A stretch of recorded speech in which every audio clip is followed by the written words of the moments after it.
Ignition, flight. Roger. Clock start, flight. Roger. Roger, so all engine. Roger.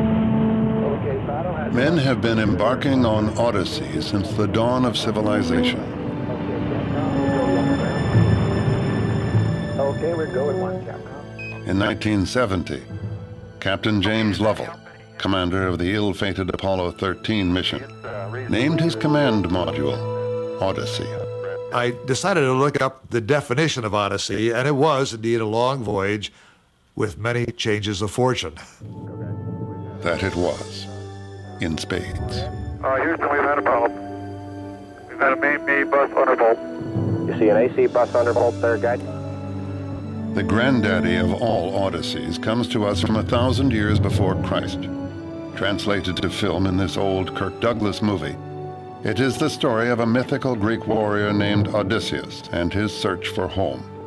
Together with its companion poem, the Iliad, they form Western literature's first action-adventure story, written by the man we call Homer. It is a grand adventure, an allegory of all our lives, writ large.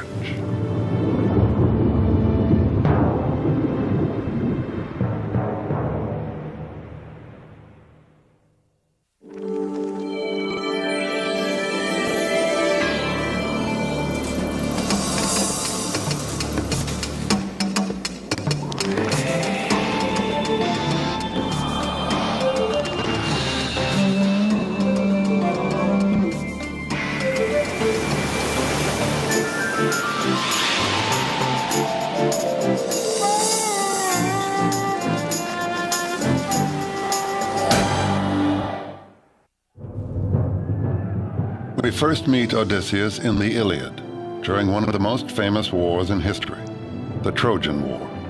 We think the actual war happened, if it happened at all, around 1200 BC. It is in the Iliad that we read of Helen of Troy, the face that launched 1,000 ships, and in the Odyssey, the Trojan horse, which taught us to beware of Greeks bearing gifts, or gifts bearing Greeks.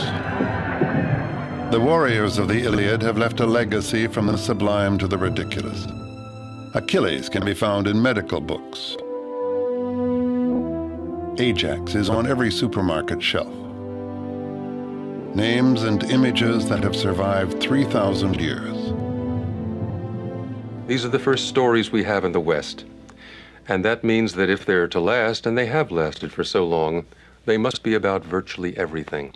Every time you pick up one of those stories, you're on the edge of talking about something archetypal, something that's always with us, something that's wonderfully generalized.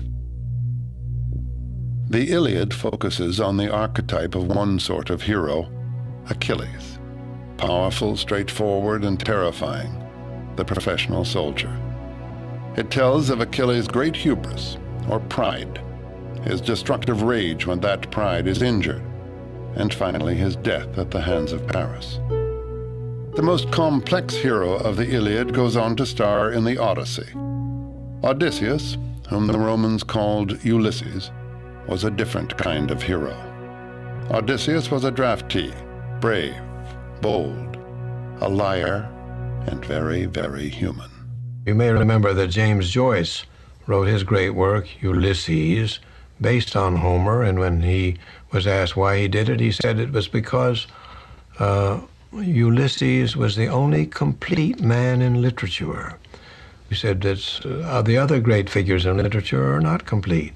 Hamlet was not a complete man, nor any of the other figures who play a leading role in literature. But in Ulysses, we see the person who was canny, courageous, devious, full of love and hate, and ready to face all challenges. Odysseus has fought long and hard at Troy on behalf of his ally, King Agamemnon. When that brutal war is over, Odysseus is eager to return to his beloved wife, Penelope, and to reassert himself as the head of the kingdom of Ithaca. The Odyssey is about that return trip. It is also an extended lesson in decorum. The main moral code governing human action in the Odyssey. It is this code of the protection of the stranger, of hospitality, of looking after people who turn up in your country. And it's a system, too. It's a system in which you don't do it just out of pure good-heartedness. Someday you may be in his country and you expect that he will return all the gifts you've given him.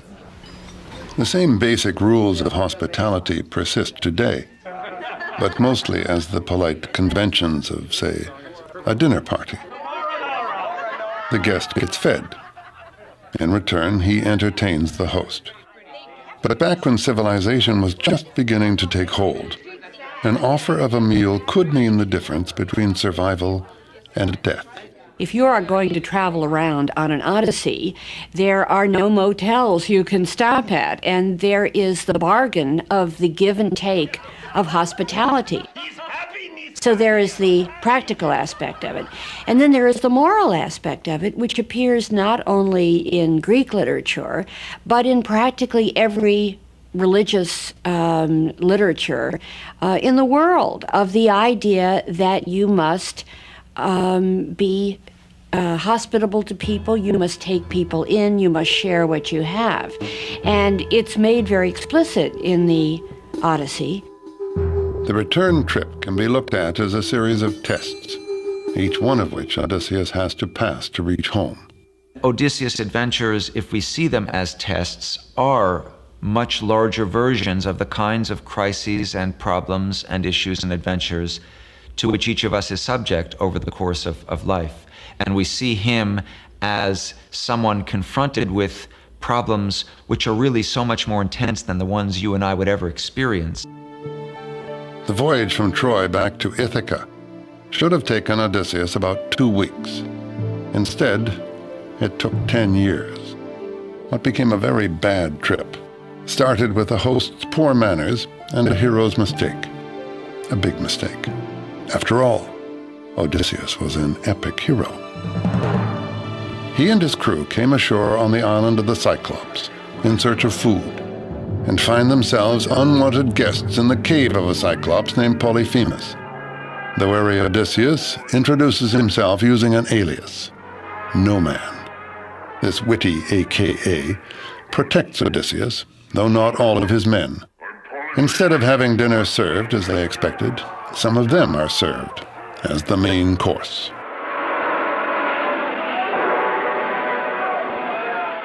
The Odyssey not only contains the basic rule, which is watch out whom you turn from your door, but it is full of marvelous examples of good and bad hosts and good and bad guests. You have the ultimate in bad hosts, who is Polyphemus, who says, why should I bother? I don't feel obligated, which is what a lot of people say today. And so he takes his guests and batters their brains on the floor and eats them. This is a big no-no in the etiquette rules of hospitality. Do not, repeat, not eat your guests. Rules are rules. The giant, having been such a dreadful host, pays dearly for his rude behavior. His payback? A poke in the eye with a sharp stick. Odysseus has triumphed. The Greeks liked the story for a number of reasons. First of all, it pitted a wily, clever Greek against a monster who was bigger and stronger, and yet the Greek wins out over him because he's so intelligent. When initially Polyphemus, having been blinded and running out of his cave in rage and in anger, and in trying to get the guy who did him in, who has told him up to this point, my name is No Man, and it's a play, but Polyphemus doesn't get it. He's too dumb. But Odysseus wouldn't be Odysseus if he chose to be remembered as No Man. And in fact, we wouldn't be sitting here talking about him if that's all he had said.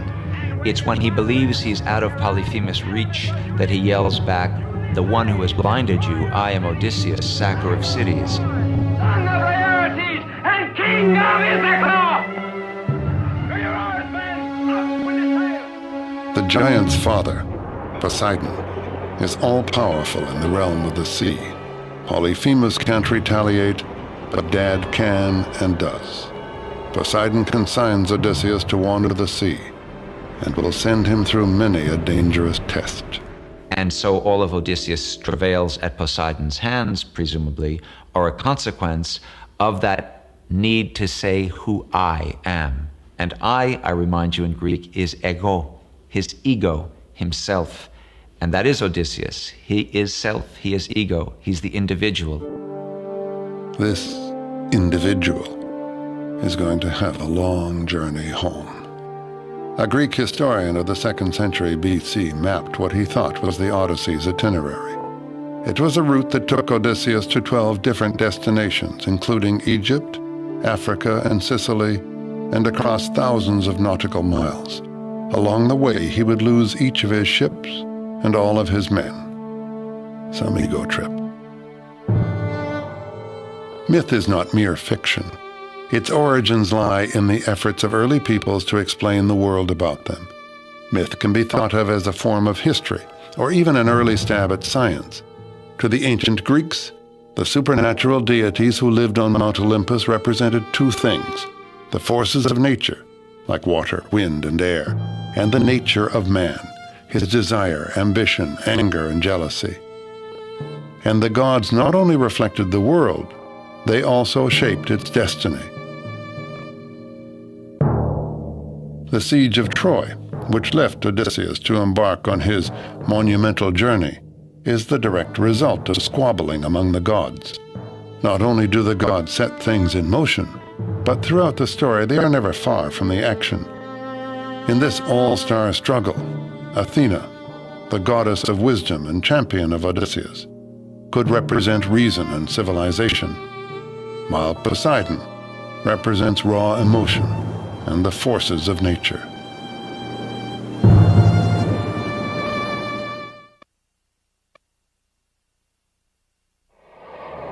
Think us long Sir ones, adorned adventure and riches. We all know our own odyssey, our own voyage through life, searching for the serenity of home.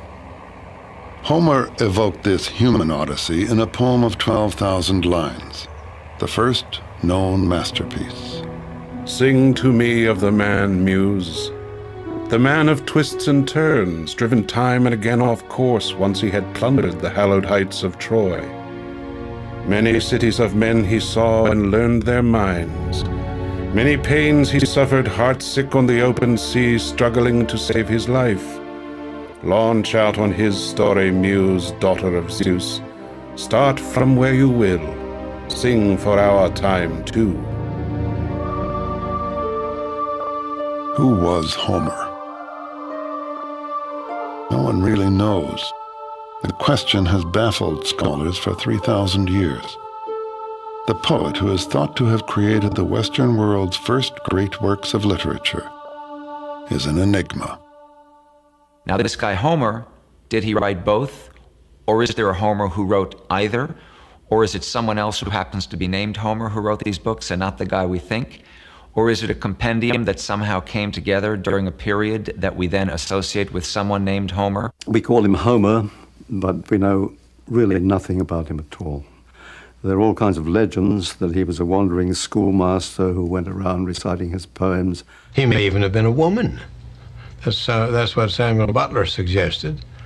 But we don't know who he was, or some people even deny, some scholars even wonder whether there was a Homer. So I don't know who Homer is. All I know is that I'm entertained magnificently by what he, she, they, or it offer, and that both the light and the heavy aspects of what they offer are an endless source of amusement and amazement to me. Whoever he was, he evoked an heroic age in his works, a time of warrior kings and courageous seafarers, of a civilization rich in gold. Homer's epic poems have given generation after generation of Greek people enduring legends about their past. Of course, it was all myth, or so we thought. And then along came Heinrich Schliemann, a rich and highly controversial amateur archaeologist who thought Homer was telling history. and he set out to prove it. Schliemann was, as you probably know, a self-educated merchant from Germany who, when he made it in the business world, he fulfilled his boyhood wish to become an archaeologist. And he did it with such excitement and such deep devotion to it that he memorized the Iliad and the Odyssey in the Greek original. He knew them by heart. Schliemann went to Turkey to prove his theory and found what he believed to be the site of Troy. To this day, the find is disputed, but Schliemann was convinced.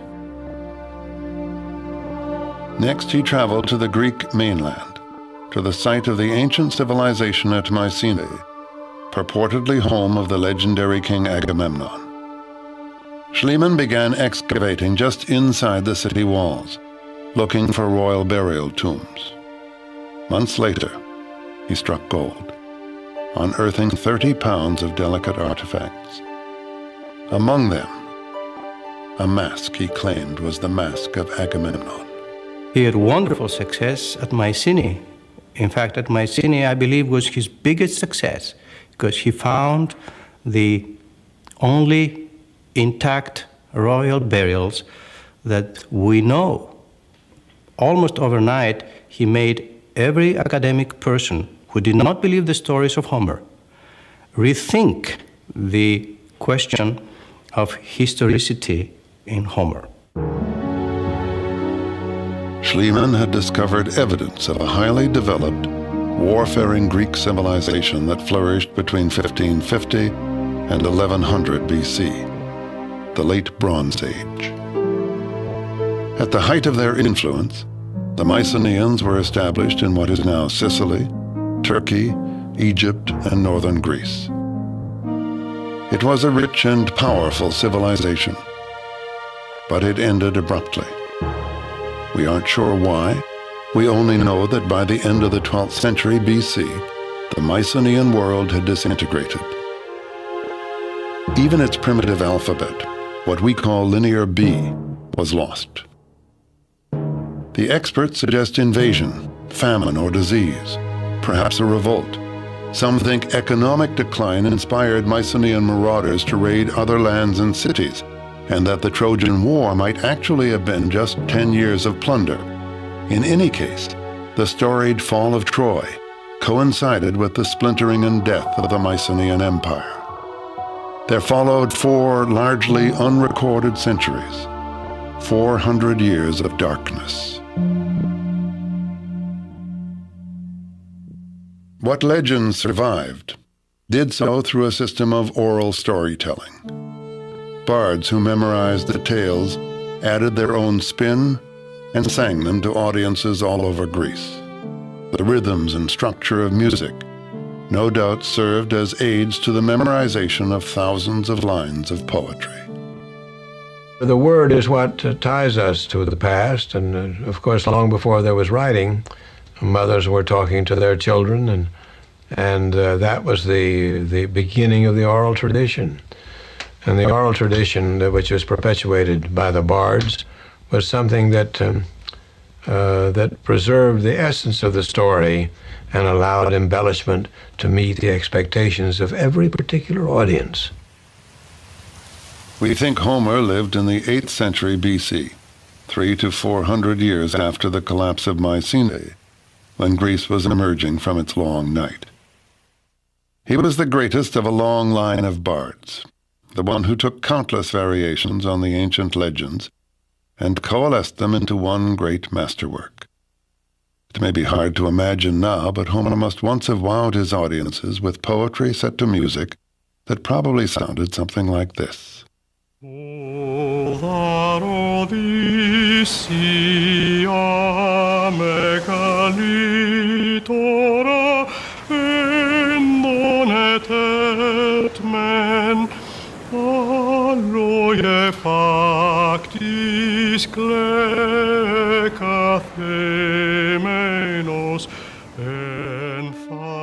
the next great Greek civilization, the Greece of Socrates and Plato. History began with Homer's poem about a war at Troy. The poems taught this disparate and often warring group of peoples and city-states the exploits of their heroes and the wisdom of their culture. Greek authors quoted them much as moderns quote the Bible and Shakespeare. Like the later legends of Roland and Arthur, the Iliad and the Odyssey were literally nation-building myths. Homer might, with more than poetic justice, be called the father of his country. No alphabet had survived those dark centuries between Mycenae and Homer's Greece. It was in his lifetime, we think, that Greeks began to adapt the alphabet of Phoenician traders. Some believe Homer himself may have written his poems down on a papyrus. All we can say for sure is that someone did, but papyrus decomposes, and the poems had to be repeatedly copied, often from decaying originals. The stories began to vary widely. Finally, in the 3rd century BC, 500 years after Homer's death, a definitive copy was made by Greek scholars in the Great Library at Alexandria. This version would continue to be recopied in Roman times and down through the Middle Ages.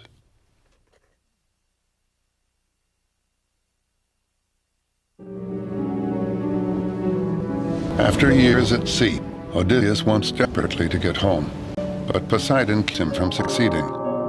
Beset by troubles, he lands at the island of the sorceress, Circe. His men behave badly at her table, and she turns them into pigs. The god Hermes has given Odysseus a potion that makes him immune, and instructs him to sleep with the beautiful witch so that she will return his crew to human form. Well, I always found it, beautiful and haunting, the magical aspect. But it's funny, too, that Circe turns these men into swine, but not because she's a malicious witch, but because in a way she's dispensing justice. They behave terribly at her table, and in a way she's just metaphorically realizing their inner swine, I guess we'd call it nowadays. In a way they had it coming, and even as a child I relished that part. The sirens may be the more, if you're talking about the seductive vamp, they seem, I guess they're trying to shipwreck these guys. That seems more abstract malice, whereas Circe would seem to be making a sort of crusader's point. But Circe is only one of several women Odysseus encounters in his wanderings. Women are very important in the poem. Women see him off on all his journeys, and I think, again, this is another metaphor for the simple fact that our mothers give us birth. They start us on life's journey, and of course the other side of the coin from birth is death. And another thing that Odysseus learns in the poem is that he's a human being, or what it is to be a human being. Odysseus later encounters Calypso, the goddess, not the dance. That sets off another seduction and another test for our hero. For Calypso offers him immortality if he will stay with her. But immortality isn't all it's cracked up to be. By the way, Calypso's name in Greek means barrier or concealer. What Odysseus is offered is a vegetable existence, a symbolic death. He rejects it, but he either can't or isn't in any hurry to leave, which may say something about our hero. He spends a year with Circe. He spends a year wining and dining and sleeping with this magnificent goddess. Now, it's true. Because of who he is, he was able to rescue his men. But then, his men and he would have been there forever if they hadn't finally griped sufficiently to say, all right, all right, all right. And now he wants to leave. He spends 7 years with Calypso before we find him on the beach weeping about wanting to go home to Penelope. So those are sides of him which I don't find so admirable. I can't say that if I were in his boots, I would do any differently, but I still don't find it admirable. And so the message that Odysseus is getting is that he should live. He should not ask for immortality through fame or even immortality as the consort of a goddess lonely on an island, such as Calypso offers, but go home and live life and find good things in life and survive as a mortal person. And this is the choice he makes all the way through. I think when you recover from a bad romance, you also think of Circe, Calypso, the vamp or the side trip on life's journey. And Penelope's in the background of the Odyssey at all times. She's at the end of the line. But there's a lot of forays and side trips in the Odyssey that makes it surprisingly modern. The Odyssey has been recreated as entertainment countless times. This silent film version was made in 1924, long before anyone thought of a character like Big Bird. During the Middle Ages, the works of Homer survived primarily in the monasteries, but the Renaissance resurrected him, and the first printed editions of Homer appeared in Florence in 1488. Soon they were available all over Europe. He was a hit again. His poetry has been translated from the Greek into every tongue imaginable, and he has inspired more than just the translators. Homer's the beginning of the epic tradition. Without Homer, I guess there would have been a Virgil, but he wouldn't have been as good. There would have been a Dante, but he wouldn't have been as good. There would have been a Milton, but he wouldn't have been as good. And so on, through Keats, through Tennyson, through James Joyce. That's where Homer goes. And that's why a whole literary tradition comes out of him, depends on him, and by the same token is constantly bringing him back into life. More recently, Mark O'Donnell has brought him back to life, if only to get over him. Actually, Homer is the protagonist's homosexual lover in O'Donnell's latest novel. But the earlier Homer has an important place in this writer's intellectual universe, the Odyssey in particular. Well, the neat thing about the word Odyssey is it's entered our language as both the definition of the novel and the definition of life itself. That you say, oh, that was an Odyssey, whether you're talking about a long book or a crazy life. That's a sign of the Odyssey's power. First of all, that it's the first novel, and that's sort of primordial. Plus, you mix in the magic and the travel, and it gains quite a power and stature. And for my novel, which is a ridiculous farce about, miscrossed romance in modern times, I thought it was cheeky of me to borrow from the greatest of novels for a loose model. But secretly, I also wanted to borrow some of its magic and mystery, because even in the craziest of farces, there's some of life's magic underlying. Even more than nation-building myths for the Greeks, Homer's works were the templates for the Western literary tradition. From the Iliad comes tragic drama, from the Odyssey, the novel, and the action-adventure hero has never died. A very fertile intelligence and a willingness to lie in order to get what he wants, which is certainly not part of Achilles, who hates, like the gates of hell, the man who thinks one thing and says another, which is exactly a wonderful description of Odysseus. He's doing this all the time. It is no accident that Odysseus is the great master negotiator and diplomat, because he's really good at not saying what he thinks, but saying what will be useful under the circumstances, for which he got a very bad reputation. Homer had anticipated Machiavelli. Complete honesty may not always be the best policy. People always say, why can't they say what they really mean? Because if you say what you really mean when you have a volatile situation like that, you mean, I'd like to bomb you back to the Stone Age. That's what you really mean. And so instead, you say, artificially, we would like to reach some kind of compromise that we can both live with, so that everybody can continue living. So it is an absolutely essential part of, the city. That's where the Greek word comes from. Civility, civilization, it's all the same thing. I think Odysseus is a hero who can be admired for different reasons at different times. He's a survivor, basically. People like to see him as a hero, but in fact he's almost an anti-hero. For quite a while, virtue was essential for a proper hero, but not for Homer, and obviously not for us. If you depicted a perfect person now, it would have to be for a lampoon, Dudley Do-Right, Roger Ramjet, an absurd paragon of virtue. We doubt virtue now. We say, what would, Frank Sinatra or St. Augustine do in this case? What would Abe Lincoln do? They talk about a collapse of morals. My idea of a hero is not necessarily vanquishing in battle, but treating everyone with respect and surviving, if nothing else. That's the bottom line. We often regard mere survivors as heroes, and as despairing as that sounds, it certainly is true enough. Homer makes clear his preference between the two sets of heroic virtues. In the end, even Achilles votes for survival. Circe tells Odysseus that he must visit the underworld before he can continue his journey. There he meets Achilles again, a dead Achilles. Achilles is the same tough character he is in the Iliad, no nonsense. He doesn't put up with any guff from anyone. And Odysseus tries to mollify him by saying, look, Achilles, you were honored in life, and here in the underworld, everybody honors you. Achilles looks at him and he says, look, don't praise death to me. I'd rather be the meanest slave on earth than king of the dead. The tales have a purpose. They are not repetitive. They show Odysseus facing a number of different challenges, and as he goes through these tales, in each one of them, he is invited to forget the return home, to forget home, to stop living in a way, to die, to cop out. But he has learned something on these journeys. And I think what he's learned is life with all its suffering is better than anything else. Stay alive.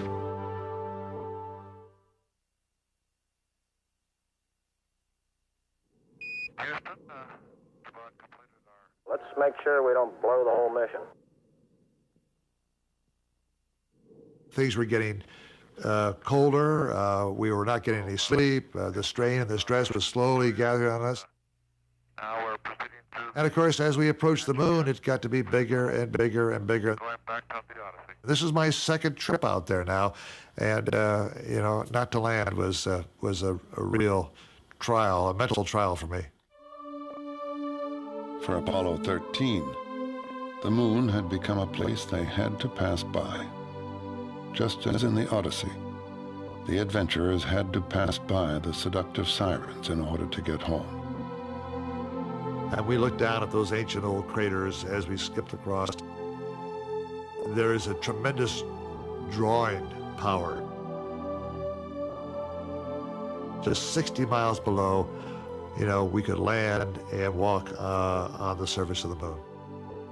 The siren song.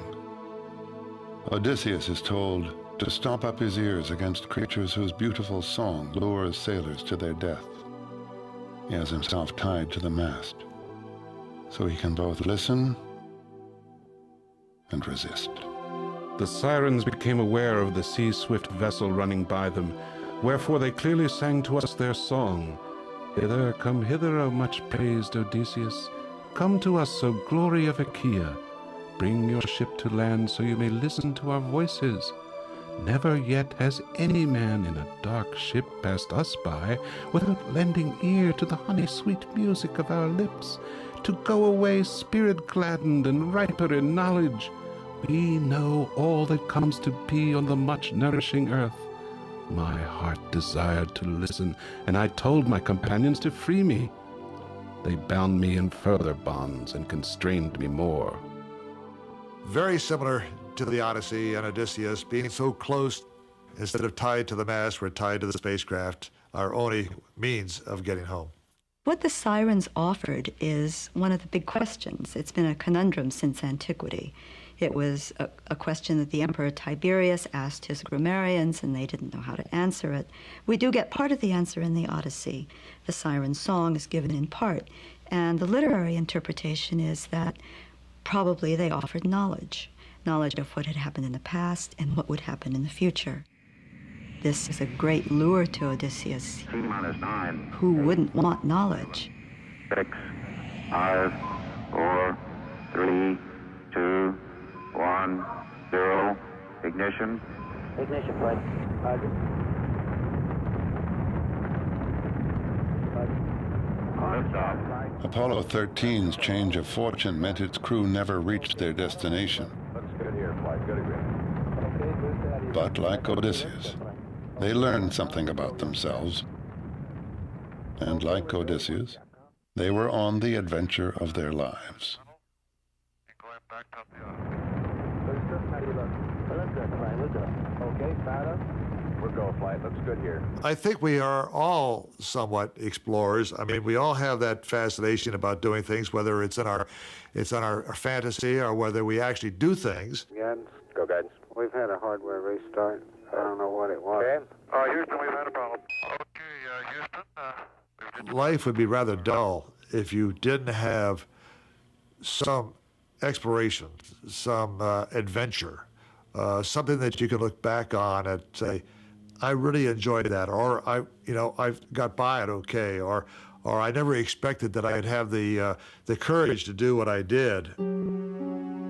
Odysseus has been years on his journey now, sailing from one ordeal to another, and more to come. Having gotten past the Sirens, Odysseus knows his route will take the ship past the deadly whirlpool Charybdis and the many-headed monster Scylla, who lives in a cave above the sea. And between them he must make a choice. Which is the lesser evil? He always has choices.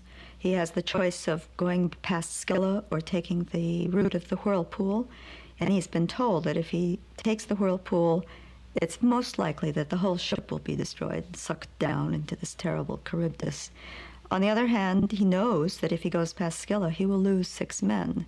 So he decides not to tell his men about that, because he realizes that if they knew that 6 of them would die, they would stop rowing in that direction. And he tries to fight Scylla, but she cannot be fought. He has been told that too. And before he even sees her coming, Scylla has taken 6 of his men and is eating them up in the mouth of her cave. And he thinks this is the most horrible sight he's ever seen. But he gets through. We're often faced with lousy choices. Life seems to be a long succession of trade-offs, and survival itself comes at a price, as Odysseus has learned. Homecoming is an eternal theme, an archetype, as strong today as in the time of Odysseus.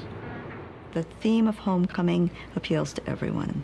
Everyone who's fought in a foreign war, people who've taken hazardous journeys of any kind, even to the casual journey. There's great pleasure in coming home to the place that is yours, that is familiar to you, and to the people especially. Last drill. Go for it, Don. These veterans of World War II gather often at a Northern Virginia hardware store to lend a helping hand and then trade stories of war and homecoming. I finally got home. My dad worked in a bakery shop, and I walked in the bakery shop, and he saw me, and he went up to his boss, and he said, "Bob's home." That's it. And we took off. It was the most pleasant thing you ever saw. Homecoming means coming back to the first dawn, to the first sounds, to the trees that you first saw. That is unforgettable. Whatever else you see, they don't replace them. So memory is what keeps you here. Between the Trojan War and the sea voyage, Odysseus has been away from the kingdom of Ithaca for 20 years. In the meantime, the young men of the kingdom have taken over his household.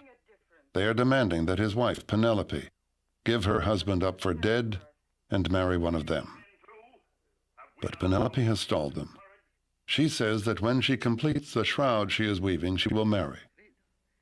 But she weaves by day and secretly unweaves by night. If she was giving in to the suitors, then there would not be any kingdom for her and for her son. So she found a way of postponing the marriage so she can gain time. When are these people going to go home? They have been here forever. They are eating us out of house and home. And what's more, they're trying to marry the lady of the house. And in the meantime, they are amusing themselves with the women servants. Bad, bad guess. Finally, Odysseus reaches Ithaca. But the goddess Athena has warned about the traitors who lie in wait for him at the palace. And he goes home disguised as a beggar. He's the outsider. There's a wonderful irony. We know who he is. We see the suitors doing things that they ought not to be doing to any beggar, but especially not to this beggar, because this beggar is the king, and he will, we know, reestablish himself. Alms for a child of misfortune?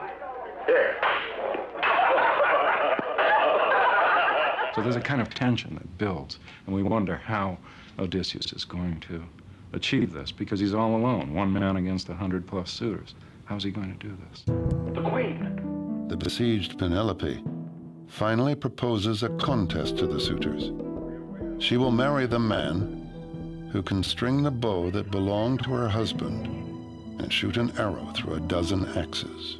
Homer has built the picture of them as ugly to make us feel not only comfortable, but I think very satisfied with that magnificent moment when one after the other of these little twerps has tried and not been able to string the bow, and that wonderful moment when Odysseus, it's the fantasy we all have. It's being pulled out of the audience to step onto the basketball court and being the superstar that no one knew was the superstar. Odysseus, the beggar, suddenly stands up straight and strong, with ease strings the bow, bam, bam, bam. And man, is that satisfying to our baser and my baser and uglier instincts.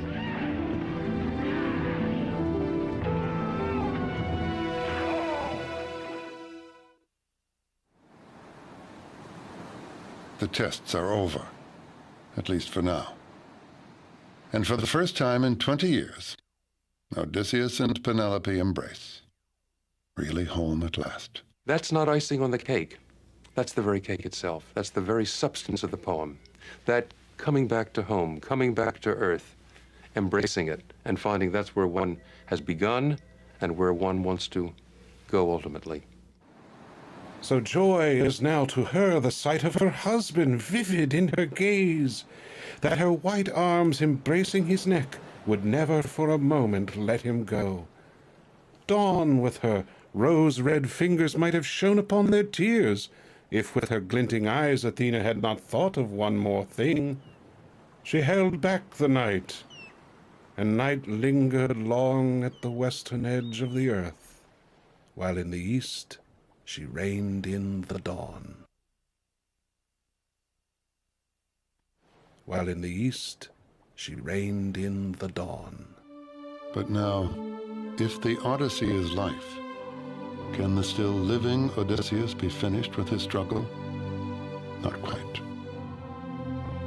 After setting his own house in order, he must negotiate a truce between his supporters and the relatives of the suitors he has just slain. And then there's the prophecy. While visiting Hades, he met the ancient seer Tiresias, who prophesied his successful return and said he would then have to leave again. Thereupon, take a well-fitted oar, and go on till you arrive at the place of men who do not know the sea, and eat a food that has not been mixed with salt, and where they do not know about ships with purple cheeks, or about well-fitted oars that are the wings of ships. And I will tell you a very plain token. Do not forget it. When you meet a man who mistakes your oar for a winnowing fan, then set your well-fitted oar fast in the earth, and make fine sacrifices to the Lord Poseidon. Then go back home, and sacrifice sacred hecatombs to the immortal gods who possess broad heaven. Far from the sea will death come ever so gently to your person, and slay you when you are worn out with sleek old age, and the people about you will be happy. Throughout the Odyssey, there has been the old philosophical conflict between fate and free will. The gods are stage managers of everything that happens, and yet Odysseus also owes his survival to his own cleverness and pluck. They created the role, but he acted it. The performance was all his. It's a little bit like when we finally arrive, we humans, we die. But what we all want, and what Odysseus above all has, is to be able to say, not only when he gets home, but when he's on his deathbed, man, I lived a life. And that's part of what makes him both such a rich source of entertainment and a kind of inspiration who on the grand scale is what each of us wants to be, even if we can only hope to do it on a smaller scale.